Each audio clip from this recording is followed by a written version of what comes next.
So although it's early October, I love to start on the Christmas lights, especially the rental customers. Early October, I send out a blast to everybody asking if I could put their lights up now so that I can get the regulars that do the lights every year up and ready and everything's all set. So then when the rush comes of new customers, I can focus on them and get to them fast. So that's why I like putting lights up early.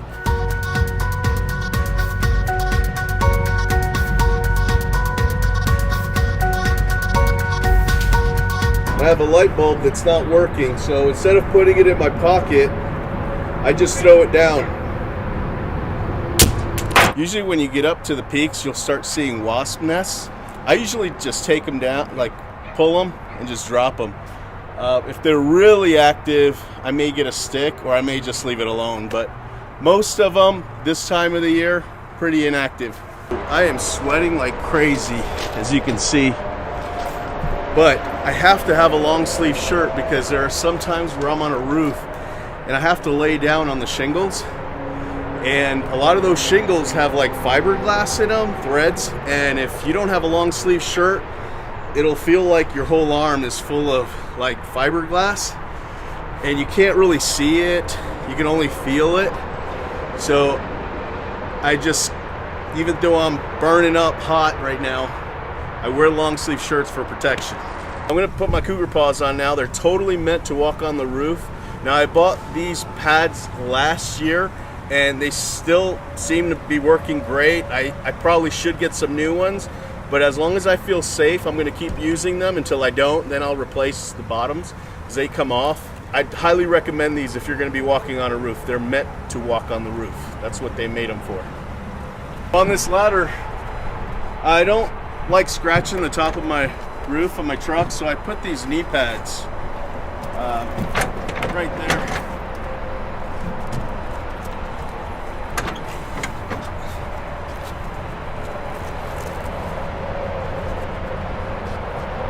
That way it keeps it from scratching. So at this house, the lights are already up on the roof line. I just need to make sure when I turn them on, that all the lights are working. And I've also got to run Z-wire down to the plug with a timer.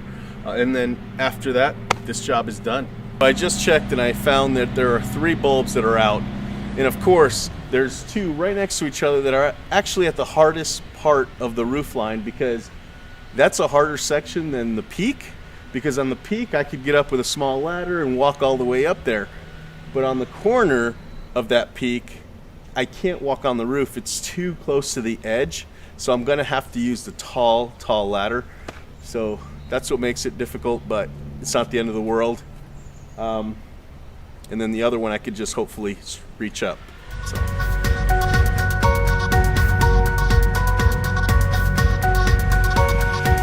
When you're working with ladders, try to keep them away from the exit of a garage, because if I were to put this here, and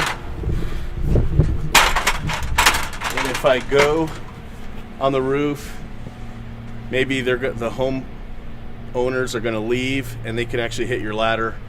The other thing is, when you've got a ladder extended all the way up like that, make sure that it's secured.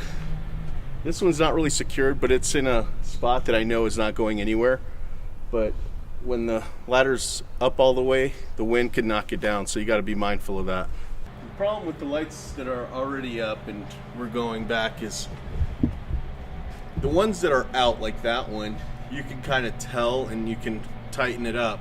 It's when you leave and the ones that are barely turned enough to be on, the wind might loosen them up a little bit. So after I leave, they can go out and all they need is just to be tightened. Whereas when you're putting them back up, as you're hanging them, you can kind of tighten each one as you go. But you know, I'm not complaining. This is actually really easy. So always give yourself a little leeway, because if you're really tight with your measurement and with your cuts, the next year you may be off maybe a light bulb, maybe 2, and then, or you might go around something that you didn't go the year before and you may not remember. So when you get to the end, you may need an extra foot or 2. So every chance I get, if I can leave a little bit of extended strand or Z-wire somewhere tucked away in a gutter, I'll do that.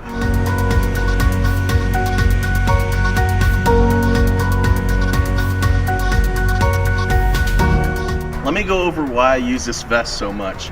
I'm able to store so many things.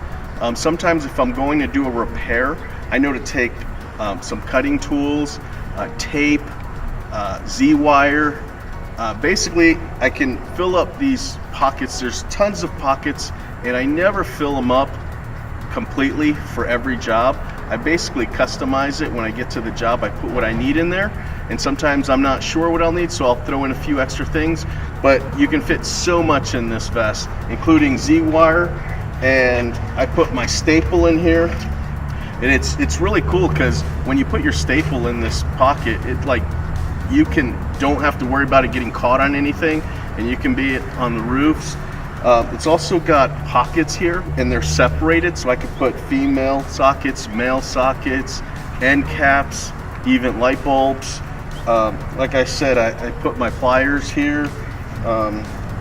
You know, if I'm taking lights off, I can throw them in this huge pocket here. I mean, I could fit probably 50 bulbs in here, and that's just one pocket. And then I've got this little pocket here where I can actually zip up, so if I'm almost upside down or something, I can make sure to just lock everything up. And there's endless pockets, so I definitely recommend getting one of these vests. This one's a Village Lighting vest. I know on their website it's kind of hard to find, so you're gonna have to just do some Googling and try to see if you could find a Village Light vest. Hey, so I've got Todd here with me. He's our official light installer for Lawn Thumbs.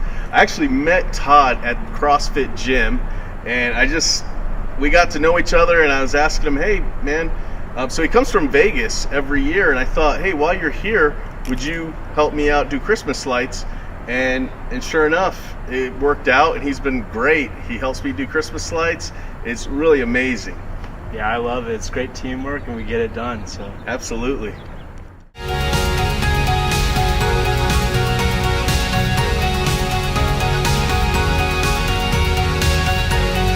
Hey, thanks for watching. Please subscribe, like the video, and if you have any questions, leave them in the comments below, as I'm trying to round up as many questions as I can for a Q&A video, so it should be a lot of fun.